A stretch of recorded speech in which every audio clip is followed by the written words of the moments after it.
Friends, शायद आपको याद होगा कि कुछ सालों पहले नया फ़ोन खरीदने के बाद हम लगभग 1-2 दिन बिता देते थे हमारे पुराने फ़ोन के सेटिंग्स को नए फ़ोन में रेप्लिकेट करने के लिए।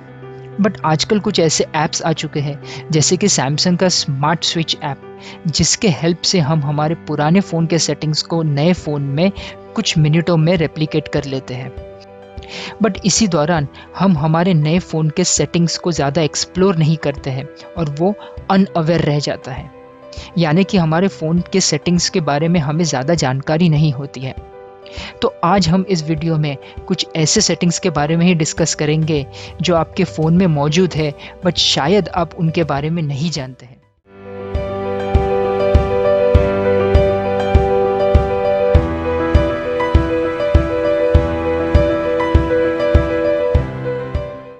जो सेटिंग जो आज हम इस वीडियो में डिस्कस करेंगे वो एंड्रॉयड 10 एंड अबव बेस्ड है, तो इस बात का ज़रूर ध्यान रखिएगा।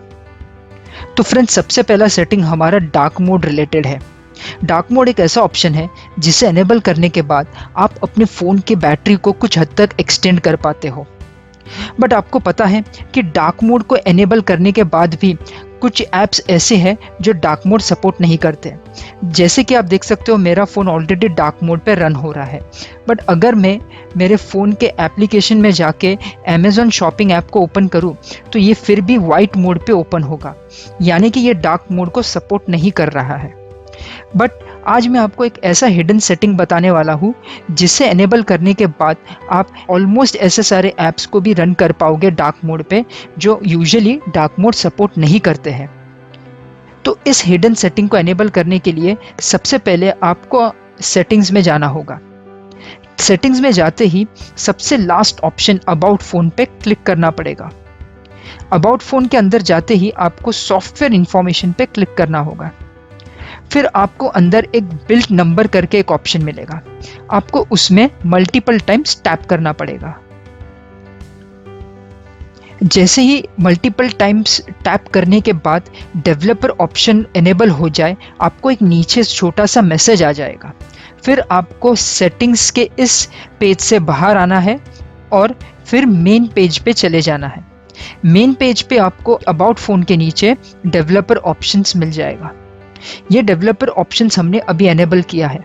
अब आपको डेवलपर ऑप्शन के अंदर जाते ही आपको उस सेक्शन में जाना है जहाँ पे हार्डवेयर एक्सेलरेटेड रेंडरिंग लिखा हुआ है। तो आपको तब तक स्क्रॉल करते रहना है जब तक वो सेक्शन आपको मिल ना जाए। जैसे ही आपको वो सेक्शन मिलेगा, आपको वहाँ पे एक फोर्स डार्क मोड करके ऑप्शन दिखेगा।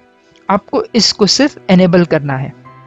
जैसे आप इसको एनेबल करोगे और फिर आप मान लीजिए अमेज़न शॉपिंग के ऐप में गए अंदर, तो आप देख सकोगे कि अब हमारा ऐप डार्क मोड पे रन हो रहा है। यानी कि आप ऐसे ऐप्स को एनेबल कर सकते हो डार्क मोड पे रन करने के लिए forcefully after doing that setting. Friends, list में अगला सेटिंग ऐप्स को एक्सटर्नल स्टोरेज में मूव करने से रिलेटेड है। मान लीजिए कोई ऐसा सिचुएशन है जहाँ पे आपको आपके ऐप्स को इंटरनल स्टोरेज से एक्सटर्नल स्टोरेज पे मूव करना है due to some space crunch. But ऐसा आप सारे ऐप्स में नहीं कर सकते हो, स्पेशली अब जो न्यू एंड्रॉयड फ़ोन्स आते हैं उस पर आप नहीं कर पाते हो। मान लीजिए सेटिंग्स में जाने के बाद मैं अगर ऐप सेक्शंस में जाऊँ और ऐप्स में मुझे 4K वॉलपेपर इस ऐप को मूव करना है टू एक्सटर्नल स्टोरेज, तो इसके अंदर जो स्टोरेज ऑप्शन पे क्लिक करने के बाद मुझे यहाँ पे कोई भी स्टोरेज को मूव करने का ऑप्शन एनेबल नहीं दिख रहा है। यहाँ पे मैं एक सेटिंग को एनेबल कर सकता हूँ जो मुझे हेल्प करेगा इस ऐप को एक्सटर्नल स्टोरेज में मूव करने के लिए।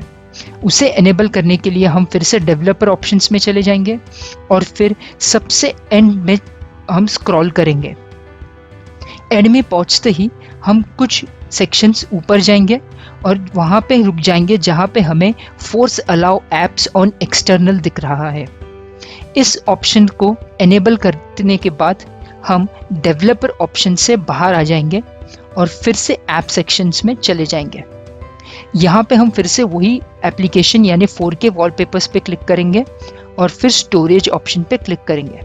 अब आप देख सकते हो यहाँ मुझे स्टोरेज को मूव करने का ऑप्शन दिख रहा है। जहाँ पे चेंज लिखा हुआ है मैं उस पर क्लिक करूँगा और फिर मुझे ये ऑप्शन देगा कि मैं उसे कौन से लोकेशन पे मूव करूँ। जो जहाँ पे आपको स्ट्रॉन्टियम दिख रहा है वो मेरा एक्सटर्नल स्टोरेज है, यानी कि मेरे मेमोरी कार्ड का नेम है। तो मुझे ये मेरे मेमोरी कार्ड में मूव करना है। उसे क्लिक करने के बाद नेक्स्ट पेज में आपको मूव वाले ऑप्शन पे टैप करना है और फिर ये ऐप एक्सटर्नल स्टोरेज में मूव हो जाएगा। मैं यूजुअली इस सेटिंग को रिकमेंड नहीं करता हूँ, क्योंकि यूजुअली मैंने देखा है कि एक्सटर्नल स्टोरेज में ऐप्स एबनॉर्मली बिहेव करता है। तो इस ऑप्शन को तभी एनेबल कीजिए जब आप कोई इमरजेंसी सिचुएशन में हो और बहुत ही इंटरनल स्टोरेज का स्पेस क्रंच है। अगर आपको हमारा वीडियो थोड़ा भी इंफॉर्मेटिव या यूज़फुल लगा है तो इसको ज़रूर लाइक कीजिएगा और प्लीज़ भूलिएगा नहीं, हमारे इस नए चैनल को सपोर्ट करने के लिए हमारे इस यूट्यूब के सब्सक्राइब बटन को ज़रूर क्लिक कीजिएगा और लाइक, कमेंट और शेयर कीजिए। फ्रेंड्स, अगला सेटिंग एंड्रॉयड 11 बेस्ड है। इसका मतलब ये सेटिंग आपको सिर्फ एंड्रॉयड 11 फोन्स में ही मिलेंगे। ये सेटिंग नोटिफिकेशन से रिलेटेड है। आपके ऐप रिलेटेड जो भी नोटिफिकेशंस आपको नोटिफिकेशन पैनल में मिलता है, कभी कभार आप उसे गलती से रिमूव कर देते हैं। तो उसे फिर से रिट्रीव करने के लिए हमारे पास एक सेटिंग होता है। आपको आपके फ़ोन के सेटिंग्स में जाना होगा, फिर नोटिफिकेशंस वाले सेक्शन पे टैप करना पड़ेगा। वहाँ पे टैप करते ही आपको अंदर एक पेज में एडवांस सेटिंग्स का ऑप्शन मिलेगा, फिर आपको उसमें टैप करना पड़ेगा। उसके अंदर टैप करते ही आपको सबसे थर्ड ऑप्शन नोटिफिकेशन हिस्ट्री मिलेगा। उस नोटिफिकेशन हिस्ट्री में आपको टैप करना पड़ेगा। फिर नोटिफिकेशन हिस्ट्री के अंदर आपको इसे एनेबल करना पड़ेगा। इसे एनेबल करते ही अगर आपने कोई भी, मान लीजिए, नोटिफिकेशन आपके पैनल में से गलती से रिमूव कर दिया और फिर हमें उस नोटिफिकेशन को फिर से देखना है, तो हम फिर से नोटिफिकेशन में चले जाएंगे और एडवांस सेटिंग्स पे क्लिक करेंगे और नोटिफिकेशन हिस्ट्री पे चले जाएंगे। तो फिर आप वहाँ पे नीचे देख पाओगे वही नोटिफिकेशन को जिससे हमने गलती से रिमूव कर दिया था, अंडर रिसेंटली डिसमिस सेक्शन। तो इस तरह आप उन नोटिफिकेशंस को रिट्रीव कर सकते हो या देख सकते हो जिन्हें आपने गलती से रिमूव कर दिया है। फ्रेंड्स, हमारा अगला सेटिंग सैमसंग के फ़ोन्स में अवेलेबल है। ये सेटिंग स्क्रॉल स्क्रीनशॉट से रिलेटेड है। मान लीजिए अगर आपको कोई स्पेसिफिक सेक्शन का स्क्रीनशॉट लेना है तो आप उस सेक्शन में जाते हो, फिर अपने शॉर्टकट कीज यानी कि वॉल्यूम डाउन और पावर की को प्रेस करके उस स्पेसिफिक सेक्शन का स्क्रीनशॉट लेते हो। बट अगर आपको पूरे वेब पेज का स्क्रीनशॉट लेना है, right from the top till the end, तो आपको बार बार हर सेक्शंस में जाकर अपने शॉर्टकट कीज को प्रेस करके आपको स्क्रीनशॉट लेना पड़ेगा। बट सैमसंग के फ़ोन्स में जो बेसिक स्क्रीनशॉट सेटिंग आता है, वहाँ पे एक छोटा सा सेटिंग ऑल्सो अवेलेबल है जिसके थ्रू आप पूरे वेब पेज का स्क्रीनशॉट ले सकते हो, वो भी एक बार शॉर्टकट की को प्रेस किए। मान लीजिए अगर मुझे इस वेब पेज का स्क्रीनशॉट लेना है right from top to bottom, तो सबसे पहले मैं एक बार स्क्रीनशॉट की को प्रेस करूँगा। प्रेस करते ही मुझे नीचे यहाँ पे एक छोटा सा आइकन दिखेगा और मुझे फिर उस आइकन को क्लिक करते जाना है जब तक मुझे इस वेब पेज का स्क्रीनशॉट नीड है। जैसे ही मुझे मेरा डिज़ायर्ड स्क्रीनशॉट मिल जाए तो फिर मैं उसे क्लिक करके गैलरी में जाके एक बार चेक कर लूँगा। So this is how my scroll screenshot looks like. तो देखा आपने, इस तरह एक छोटा सा आइकन क्लिक करके और एक ही बार शॉर्टकट कीज को प्रेस करके आप पूरे वेब पेज का स्क्रीनशॉट ले सकते हो। फ्रेंड्स, अब मैं आपको जो लास्ट सेटिंग बताने वाला हूँ वो शायद आपको उतना यूज़फुल ना लगे, बट मेरे पर्सनल एक्सपीरियंस से मैं कह सकता हूँ कि मेरे लिए सेटिंग बहुत इंपॉर्टेंट है। जब आप किसी को अपना फ़ोन यूज़ करने के लिए देते हैं फॉर ए टेम्पररी टाइम, वो मे बी एक्सीडेंटली कोई ऐप को या कोई विजेट को गलती से रिमूव कर देते हैं, may be accidentally, not intentionally. But क्या आपको पता है आप अपने होम स्क्रीन को लॉक कर सकते हो ताकि कोई दूसरा आपके होम स्क्रीन के साथ कोई मेस्टअप ना कर दे। तो इसे करने के लिए आपको सिंपली सेटिंग्स में जाना है। सेटिंग्स में जाने के बाद आपको होम स्क्रीन पे क्लिक करना है।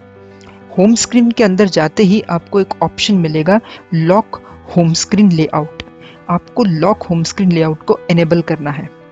जैसे ही आप इसको एनेबल करोगे और आप जब अपने होम स्क्रीन में आओगे, तब आपको यहाँ पे किसी भी चीज़ को मूव करने का अलाउ नहीं किया जाएगा और आपको नीचे ऐसा मैसेज आ जाएगा कि your home screen is locked.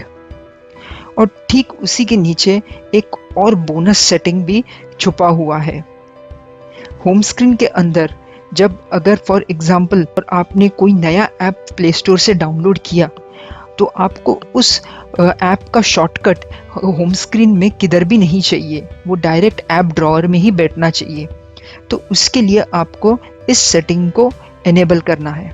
यानी कि इस सेटिंग को एनेबल करने के बाद जो भी नया ऐप आप डाउनलोड करोगे, उसका शॉर्टकट आपके होम स्क्रीन पे क्रिएट नहीं होगा, ना ही वो एक नया होम स्क्रीन में पेज क्रिएट करेगा। सो फ्रेंड्स, वी होप जो 5 सेटिंग्स हमने इस वीडियो में आपके साथ डिस्कस किया है, आपको वो यूज़फुल लगे। और हम और भी कोशिश करेंगे कि हमारे फ्यूचर वीडियोस में हम और सारे कुछ ऐसे ही सेटिंग्स और टिप्स एंड ट्रिक्स आपके लिए लेके आए। अभी के लिए फ्रेंड्स इतना ही, और हमारे नेक्स्ट वीडियो तक डू टेक केयर।